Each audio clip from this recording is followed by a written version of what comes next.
دايما تعبان ومش مركز، توتر عالي، نومك اتلخبط، دماغك ما بتفصلش من الشغل، بقت حياتك عبارة عن مش فاضي، فقدت شغفك، علاقتك بأهلك وصحابك بتبعد، ايه الحلول؟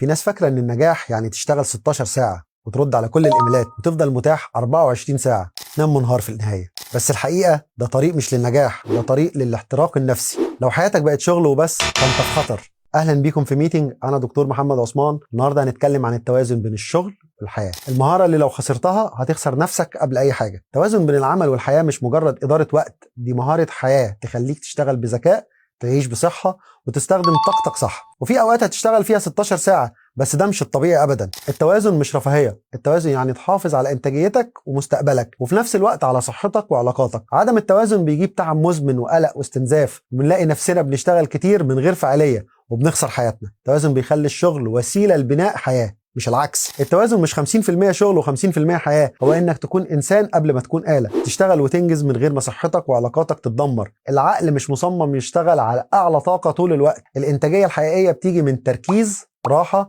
تجديد. لما تكسر الدورة دي جسمك وعقلك بيتحطموا. امتى تعرف انك فقدت التوازن؟ دايما تعبان ومش مركز، توتر عالي، نومك اتلخبط، دماغك ما بتفصلش من الشغل، بقت حياتك عبارة عن مش فاضي، فقدت شغفك، علاقتك بأهلك وصحابك بتبعد. لو لقيت نفسك هنا لازم وقفة قبل ما توصل للاحتراق النفسي. الحياة مش شغل بس، الحياة علاقات، صحة، روحانيات، هوايات، ووقت مع اللي بتحبهم. ايه الحلول؟ حط حدود واضحة للشغل، لأن الشغل جزء من حياتك مش حياتك كلها. اشتغل بموجات، 90 دقيقة تركيز و15 دقيقة راحة. اهتم بنفسك، اقرأ، امشي، اسمع قرآن، مارس هوايات، اكتب أولوياتك، الأهم قبل الأكتر. افصل عن الشغل قبل النوم، ووقت الأكل، ووقت العيلة. علاقتك بالناس هو أهم استثمار. اسأل نفسك كل يوم، أنا بشتغل ليه؟ التوازن مش رفاهية، ده امان نفسي وقوة عقلية. مش مطلوب تبطل شغل، المطلوب تشتغل من غير ما تخسر نفسك. ومش معنى انك مشغول تبقى ناجح، ولا انك تعبان تبقى صح. النجاح الحقيقي انك تعيش، تلاقي معنى قبل المكسب، وتحافظ على قلبك قبل شغلك. خلي التوازن اسلوب حياة، وخلي الشغل يخدم حياتك مش يملكها. انا دكتور محمد عثمان،